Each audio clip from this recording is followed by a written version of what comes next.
नमस्कार, एक बार फिर आप सभी का स्वागत है और हम सब जानते हैं कि इस वक़्त श्रीनगर में असेंबली सत्र चल रहा है और आज तीसरे दिन असेंबली सत्र काफ़ी हंगामेदार रहा क्योंकि जिस तरह रेज़ोल्यूशन लाया गया और उसका जमकर विरोध भारतीय जनता पार्टी के उन 28 एमएलएज़ ने किया। कुल मिलाकर किस तरह ये सत्र जा रहा है, इन सब मुद्दों पर बात करने के लिए मेरे साथ जुड़ चुके हैं जम्मू कश्मीर की बुलंद आवाज़, भारतीय जनता पार्टी की बुलंद आवाज़ और एलओपी सुनील शर्मा जी जो खुद पार्टी नगज़नी से एमएलए हैं। सर स्वागत है आपका। Thank you. सुनील जी, किस नज़रिए से आप इस खासकर आज के दिन की अगर बात करें जो रेज़ोल्यूशन लाया गया, किस नज़रिए से उसको देखते हैं? मैं तो केवल इसे एक ड्रामा मानता हूँ और जो नेशनल कॉन्फ्रेंस ने आज बहुत ही एक मैं कहता हूँ एक छोटी हरकत की, क्योंकि आज जो बिजनेस था, आज वोट ऑफ थैंक्स था गवर्नर एड्रेस का, लेफ्टिनेंट गवर्नर साहब के एड्रेस का। और इन्होंने एक जो होड़ लगी हुई है कश्मीर में PDP, national conference, people's conference और इंडिपेंडेंट्स के बीच में लोगों को गुमराह करने की, और उस होड़ में इन्होंने फटाफट रेजोल्यूशन सर्व किया और शोर हंगामे में उसे पास करने की कोशिश की।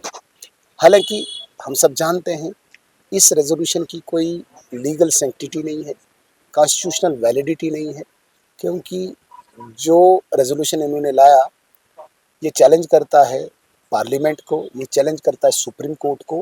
किसी भी असेंबली के पास इतना बड़ा अधिकार नहीं है, राइट नहीं है, इख्तियार नहीं है कि वो पार्लियामेंट के किसी बिल को चैलेंज करे, सुप्रीम कोर्ट के डिसाइडेड सेटल्ड इशू को वो चैलेंज करे। इसलिए ये गैर कानूनी था। मैं इसे ड्रामा कहूँगा। और ख़ासकर स्पीकर जो एक अनबाइस्ड एक चेयर होती है, उसने आज गरिमा को तार-तार किया इस रेज़ोल्यूशन को अलाउ करके, जिसका हमें बेहद अफ़सोस है। लेकिन भारतीय जनता पार्टी के 28 लोगों ने जिस प्रकार से विरोध किया, जो हमारी भूमिका है, ज़ोरदार विरोध किया।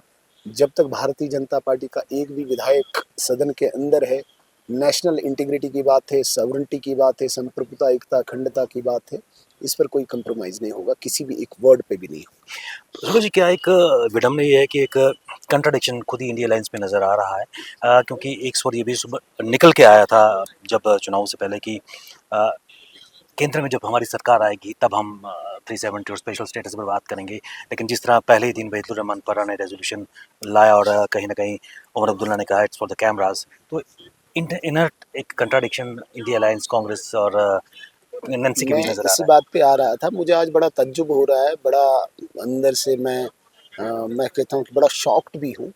देश का सबसे प्रमुख विपक्षी दल कांग्रेस, उसके 6 एमएलए हाउस में आज खड़े होके, असेंबली में खड़े होके इस रेजोल्यूशन के समर्थन में होते हैं। हालांकि उनको भी पता है वो पार्लियामेंट में जब पास हुआ, वो तो वो खुद वहाँ पे बैठे बिल्कुल। थे, उस पार्लियामेंट के बिल को यहाँ का रेजोल्यूशन चैलेंज करता है, और उस चैलेंज के समर्थन में, उस रेजोल्यूशन के समर्थन में कांग्रेस के 6 विधायक खड़े होते हैं।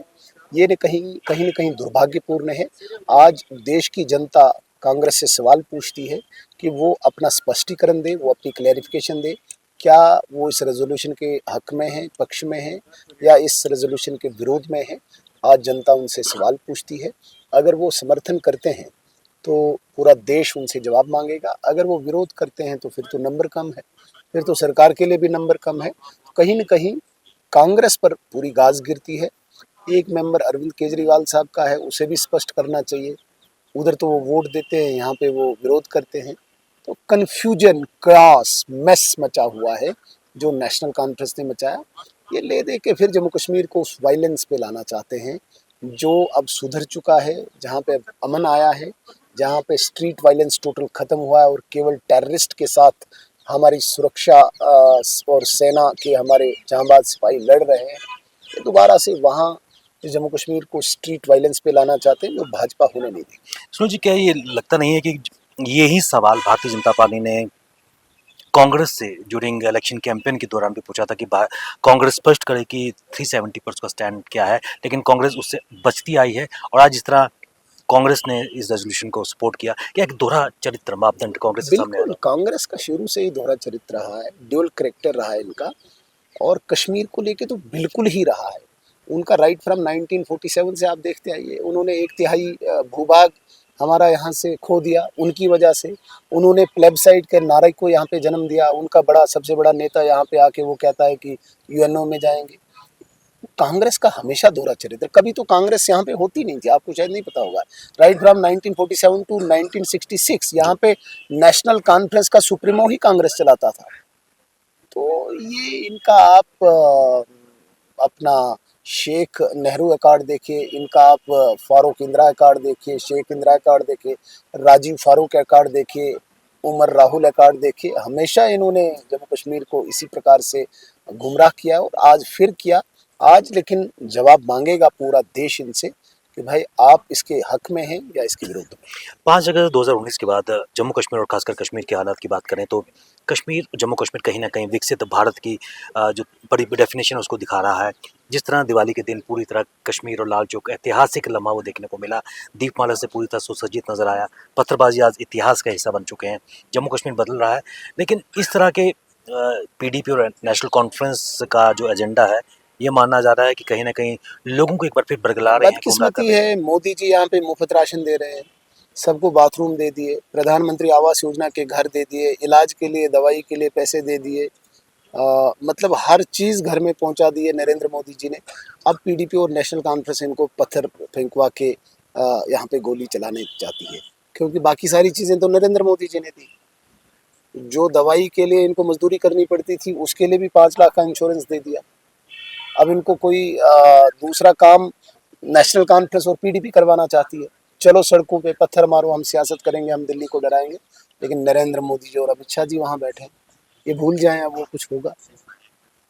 अभी हाल ही में डॉक्टर फारूक अब्दुल्ला का खासकर जब खानियार में एनकाउंटर चल रहा था कि उन्होंने इशारा किया था कि कौन सी ऐसी डिवाइसिव फोर्सेज हैं जो कहीं ना कहीं डिस्टेबलाइज करना चाहती है उमर अब्दुल्ला सरकार को, इन आतंकियों को जिंदा पकड़ना चाहिए। किस नज़र से भारतीय जनता मैंने पार्टी कई बार बोला, आज भी बोलता हूँ, फारूक अब्दुल्ला साहब को किसी एनकाउंटर में खड़ा करना चाहिए। उसको बोलना चाहिए कि जब गोलियां चलती है जाके किसी टेररिस्ट को आप अरेस्ट करके लाओ।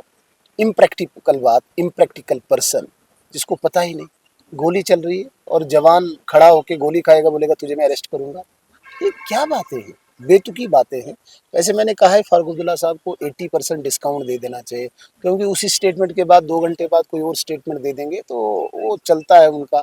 मुझे लगता है बहुत जल्दी उनको 100% डिस्काउंट ही दे देंगे लोग। बिल्कुल अंत में जानना चाहेंगे 2 दिन अभी असेंबली सत्र की अगर बात करें, किस तरह राष्ट्र हित के मुद्दे और कहीं ना कहीं जम्मू कश्मीर की जनता के मुद्दे भारतीय जनता पार्टी विगत तरीके से उठाएगी। विवेक जी, बहुत लंबे अरसे के बाद चुनाव हुआ था और लोगों को उम्मीद थी, अपेक्षा थी कि यहाँ पे हमारे मसाइल मुद्दे उठेंगे, हमारी समस्याएं यहाँ पे उठेंगी, लेकिन बदकिस्मती से नेशनल कॉन्फ्रेंस और बाकी उनके एलाइड पार्टनर, विशेषकर जो जम्मू से चुन के आए हुए विधायक हैं, वो तो लॉयल्टी कुछ ज़्यादा ही दिखा रहे हैं।